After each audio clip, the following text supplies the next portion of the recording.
The SEC Network launched in 2014, traveling to Williams-Brice Stadium for their first live game.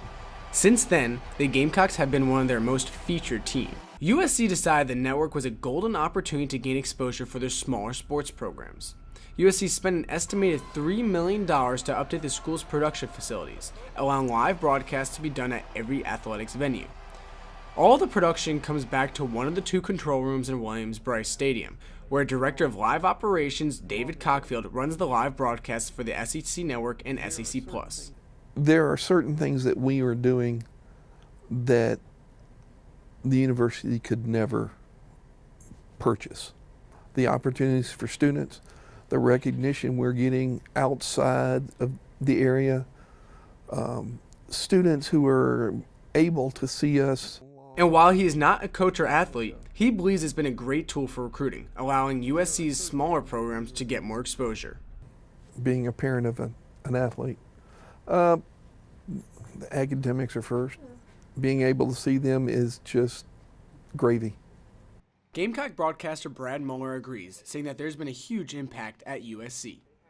You can have so many games that are broadcast nationally, well, on the internet as well with SEC Network Plus, the online platform that helps in awareness, recruiting, helps parents who don't live here to be able to see their kids play. Mueller says the network can only help USC in recruiting. It can be used as an advantage for schools from other conferences that don't have their own network or don't have a network that's as robust as the SEC network.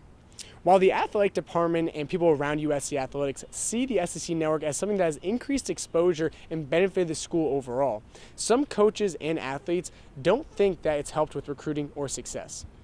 USC swim coach and recruiting coordinator Kevin Swander says that for non-revenue college sports like swimming and diving, it's definitely special to be shown on the SEC Network, but he doesn't believe it's changed the swim program's recruiting or success.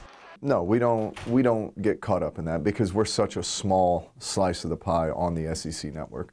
We still worry about doing what we do in the water every day and handle our business. Redshirt freshman Eric Favors, a thrower on USC's track and field team, also recognizes the unique opportunity to be seen nationally, but the former #1 recruit in the nation says the SEC Network was not a factor in his recruiting process.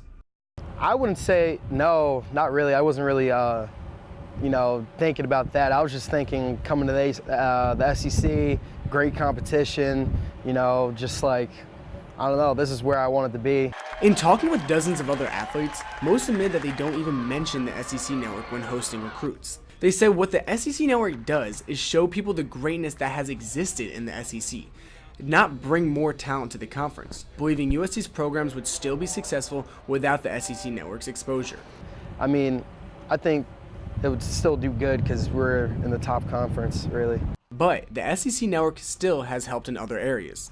The SEC announced that each school made over $30 million in 2015 from the network, money that everyone is happy with. Our daily lives are mainly affected by the amount of revenue that the network generates for the school. In terms of it allows us to, get some more equipment, some more training aids for our athletes. While some at USC say it may not be the recruiting tool that they thought it would be, the revenue leaves all to believe it was still a wise investment. Carolina News, Brian Solomon.